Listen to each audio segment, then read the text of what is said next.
నాకు ఈ ఉద్యోగం చాలు, ఈ టీచర్ ఉద్యోగంలో ఇలా ఉంటే చాలు, ఇదే శ్రీరామ రక్ష కాదండి. Think differently. మీ మైండ్కి ఎన్నో బౌండరీస్ ఉన్నాయి. మీరు ఆ బౌండరీ యువతగా ఆగిపోతున్నారు.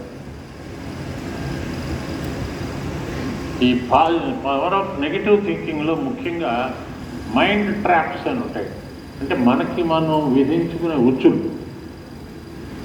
మనం చూడండి, ఈ జంతువులను పట్టడానికి ఉచ్చులు. బాబు ఇవా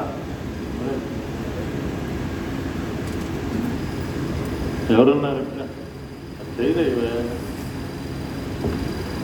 నాకు. వాళ్ళకి నేను కనపడను, నాకు ఎవరు కనపడరు పూర్తిగా. ఈ మైండ్ ట్రాప్స్ అని ఉంటాయి కొన్ని. అంటే దాంట్లో ఇరుక్కున్నాడంటే వాడు చచ్చాడు అనమాట. మా కులం వాళ్ళు ఆ పని చేయకూడదు, అయిపోయిందండి వాడి పని. ఎందుకు చేయకూడదండి? ఇప్పుడు టాటా బిర్లాలు ఏం చదివారు, వాళ్ళు ఏం చేస్తున్నారు? దువ్వూరు సుబ్బారావు గారు బీకామ్ చదివారు, ఎంకామ్ చదివారు, ఎకనామిక్స్ చేశారు. మరి బేసికల్లీ ఆయన చదువుకున్నది బీఎస్సీ ఫిజిక్స్. ఆ బీఎస్సీ ఫిజిక్స్ ఆయన రిజర్వ్ బ్యాంక్ గవర్నర్ ఎలా అయ్యారు? మీరు గుర్తుపెట్టుకోండి, మనలో శిఖర నైపుణ్యం అనేది ఒకటి వేరే ఉంటుంది. అది ఎప్పుడో బయటకు వస్తుంది. ఈ శిఖర నైపుణ్యం ఇప్పుడు నేను చదివింది హిస్టరీ, ఎకనామిక్స్, పాలిటిక్స్ బిఏలో ఏ ఒక్కటి పని చేయలేదు నాకు. సైకాలజీ. నెక్స్ట్ మీరు చేసే పీజీ కానీ, నెక్స్ట్ మీరు చేసే జాబ్ కానీ, that will decide your destiny. So the power of చెప్పింది ఎవరికి వినబడట్లేదు. ఇప్పుడు చేయరు అడిగానయ్యా. ఒకసారి అందరినీ బాగు చేస్తామండి, పక్కన ఉన్నవాడిని బాగు చేయలేం. వాడు అన్నీ వింటూ ఉంటాడండి. ఎస్ ఎస్ సార్ అంటే ఎస్ సార్ అని అనడం వరకే, ఇంప్లిమెంటేషన్ ఉండదు.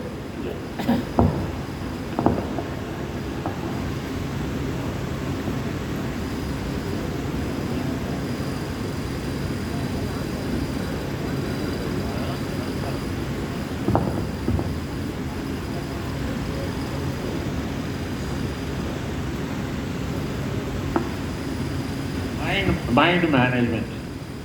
మనం హోటల్ మేనేజ్మెంట్ గురించి విన్నాం, ఫైనాన్స్ మేనేజ్మెంట్ గురించి విన్నాం, హాస్పిటాలిటీ మేనేజ్మెంట్ గురించి విన్నాం, హ్యూమన్ రిసోర్సెస్ మేనేజ్మెంట్. ఈ మైండ్ మేనేజ్మెంట్ అసలు ఈ దిక్కుమాలిన మైండ్ అనేది ఎక్కడుంది అని అడిగితే మీకు అనాటమీ ప్రొఫెసర్స్ కూడా చెప్పలేదు. మీ ఎవరికైనా తెలుసా అండి మైండ్ ఎక్కడుందో, శరీర భాగాల్లో ఎక్కడుందో? అందరూ అదే తెలుస్తుంది చేయి. ఇది బ్రెయిన్ అండి. దానికి పెద్ద దాంట్లో రైట్ బ్రెయిన్, లెఫ్ట్ బ్రెయిన్, నాన్న గొడవ.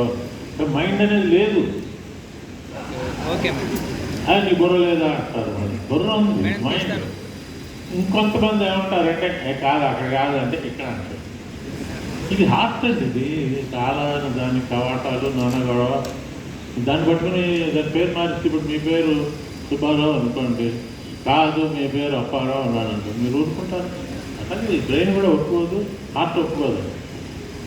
మైండ్ అంటే ఏంటి? ఈ ఆలోచనలు, దిల్ దియా దర్దియా పాటలు వచ్చాయి, నా మనసు గతి ఇంతే. ఇది ఏంటంటే మన ఆలోచన. ఈ దిక్కుమాలిన ఆలోచనలు మీరు పుట్టినప్పుడు లేవు, మధ్యలో వచ్చాయి. అవి మీ ఫ్రెండ్స్ కావచ్చు, మీ కుటుంబం కావచ్చు, ఆచారాలు కావచ్చు. దానివల్ల మనం ఫార్మ్ చేసుకుని అది నామ్స్గా పెట్టుకుంటాం, వాటిని చివరికి పెర్ఫామ్ చేస్తున్నాం.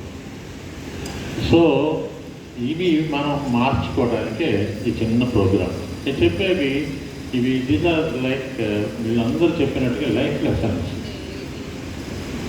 ఇలా గజిబిజిగా ఉంది మన లైఫ్.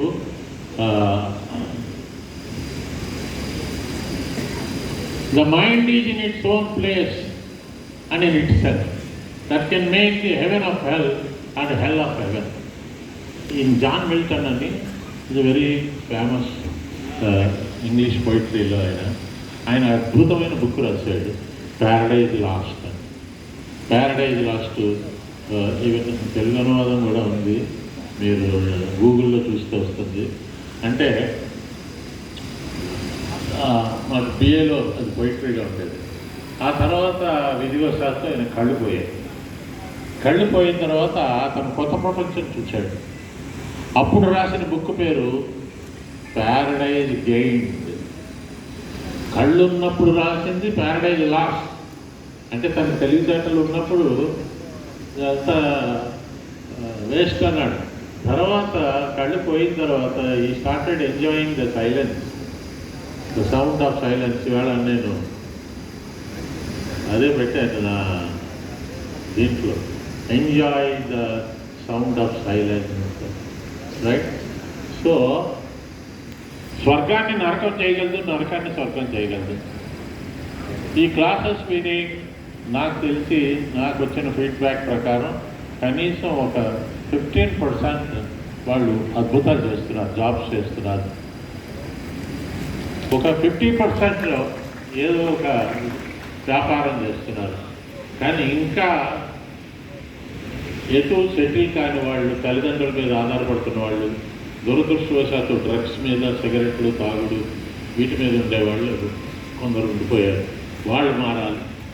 మీరు అలాంటి వాళ్ళని మోటివేట్ చేయండి. ఈరోజు ప్రభుత్వం కూడా చాలా గట్టిగా ఉంది. ఈ డ్రగ్ అడిక్ట్స్ ఎవరిని ఉద్ధరించడం జరిగింది. What is mind? ఇది మీరు ఊరికే గూగుల్ డిక్షనరీలు అవన్నీ చూడకండి, ఇది నేను తయారు చేసుకున్నది. ఇది అసలు ఈ మైండ్ అనేది ఎలా వచ్చింది, ఎందుకు వచ్చింది అని నాకున్న అనుభవాలతో రాస్తున్నది. ఫస్ట్ మీ మూడ్ని మేనేజ్ చేసి, ఈవేళ ఐఎమ్ నాట్ హ్యాపీ అండి, ఈరోజు మంచి రోజు కాదన్నారు. మంచి రోజు కాదు అంటే ఎందుకు మంచి రోజు కాదు? ఈవేళ చాలా మంచి రోజు, ఈ నెల చాలా మంచి రోజు, పాజిటివ్ ఎఫర్ట్ అవ్వాలి. బికాజ్ అది కూడా క్రియేట్ చేస్తున్నది మైండే. సో నా మూడ్ నాకు బాగాలేదు, నాకు మూడ్ బాగాలేదు అంటాను. ఎందుకు బాగాలేదు? మ్యూజిక్ వింటే మూడ్ వస్తుంది, మందు కొడితే మూడ్ వస్తుంది. అంటే మీకు మూడ్ రావడానికి అవకాశం ఉంది. అక్కడ మీరు ఆ మధ్యలో వాడుకునేది మీకు ఏమాత్రం సంబంధం లేనిది. రెండోది ఇంటర్నల్ జాగింగ్. ఇది చాలామంది చేయరండి. ఎక్స్టర్నల్గా పరిగెడుతూ ఉంటారు. అవన్నీ ఈ లోపల నరాలు, కండరాలు వాటిని కదపడానికి మనం ఏం చేస్తున్నాం? ఏమి చేయటం లేదు. అది అదర్ హ్యాండ్ పడుకుంటున్నారు. ఇంటూ వాడు పడుకుంటాడు, నాకు అస్సలు బాగాలేదంటాడు. మీరు గుర్తుపెట్టుకోండి, మగవాళ్ళైనా ఆడవాళ్ళు. ఇప్పుడు నా దగ్గర కౌన్సిలింగ్ వచ్చేటప్పుడు నేను ఆ రోజుల్లో 1 వీక్ క్లాసెస్ కండక్ట్ చేస్తున్నప్పుడు ఆ 1 వీక్లో మధ్యలో జ్వరాలు వచ్చేవి, రకరకాల ముఖ్యంగా ఆడవాళ్ళకి ప్రాబ్లమ్స్ వచ్చేవి. వాళ్ళని అమ్మ పర్వాలేదు, మీరు వెనకాల కూర్చొని రెస్ట్ తీసుకోండి. లేదు అంకుల్, మాకు ఇది ముఖ్యం అంటే they ignored their body signals also. ఏమండి ఇప్పుడు కొంచెం మనం కష్టపడితేనండి అట్లీస్ట్ 25 ఏళ్ళకి సక్సెస్ అవుతాం, 30 ఏళ్ళకి అవుతాం. లేదా 40 ఏళ్ళకి నేను అన్ని ఉద్యోగాలు వదిలేసి కౌన్సిలింగ్లోకి వచ్చాను. ఇంటర్నల్ జాగింగ్కి మనందరికీ తెలిసింది ఒకటే, గట్టిగా నవ్వుతూ ఉంటారు. పొద్దున్న పార్కుల్లో చూడండి, గట్టిగా నవ్వు రాదండి, కానీ లోపలంతా జాగింగ్ అవుతుంది. కళ్ళల్లో నీళ్ళు వచ్చేస్తాయి, ముక్కులోంచి నీళ్ళు వస్తాయి. ఎన్ అంటే నరిషింగ్ థాట్. మన శరీరానికి కావాల్సిన ఆహారం అన్ని రకాలుగాను మనం ఇస్తున్నాం, ఆ న్యూట్రిషన్. కానీ మైండ్కి కావాల్సినవి ఏంటి? ఇలాంటి మీటింగ్లు, సర్వీస్ చేయండి. రోడ్డు మీద ఒక నిరుపేద ఉన్నాడు, అతనికి మీరు ఇవ్వగలిగితే ఫుడ్ మిగిలినా ఇవ్వండి. నాకు ఈ ఫుడ్ వద్దు సార్ అన్నాడు అనమాట. వాడు రావాలి, రిచ్ బెక్కర్ అనమాట, వాడికి మీరేం చెయ్యక్కర్లేదు. నేను ఈ సత్యసాయి ఆర్గనైజేషన్లో వాలంటీర్గా ఉండేవాడిని. ఉద్యోగం లేని రోజుల్లో నాకు ఒక ఫ్రెండ్ ఉండేవాడు, రొమేల్ అని. వాడు కూడా చాలా యావరేజ్ స్టూడెంట్, బట్ ఒక బుక్ చదివాడు. నేను ఎందుకు ఆఫీసర్ని కాలేను. అతని తర్వాత ఎగ్జామ్స్ రాశాడు, ఐఎఫ్ఎస్ అయ్యాడు. మనకి మనకి పాస్పోర్ట్ ఆఫీసర్గా ఉండేవాడు సిహెచ్ రోమ్, అంటే తెలుగువాడే, ఏలూరు ఆయన, చేరుకూరి రోమేల్ అని. అతను నేను ఇద్దరం నిరుద్యోగులుగా ఉన్నప్పుడు మాకెవరో చెప్పారు సర్వీస్ చేస్తే మీకు ఇది అవుతుంది అని. పైగా సత్య ఆర్గనైజేషన్ వాలంటీర్స్ చెప్పేవారు you go and do something. మేమేం చేసాం, ఆలోచించాం ఏదైనా కొత్తగా చేయాలి. సో మా ఇంట్లో పక్కింట్లో విజయనగర కాలనీలో అందరి ఇళ్లలో ఉన్న పాత బట్టలు కలెక్ట్ చేశాం.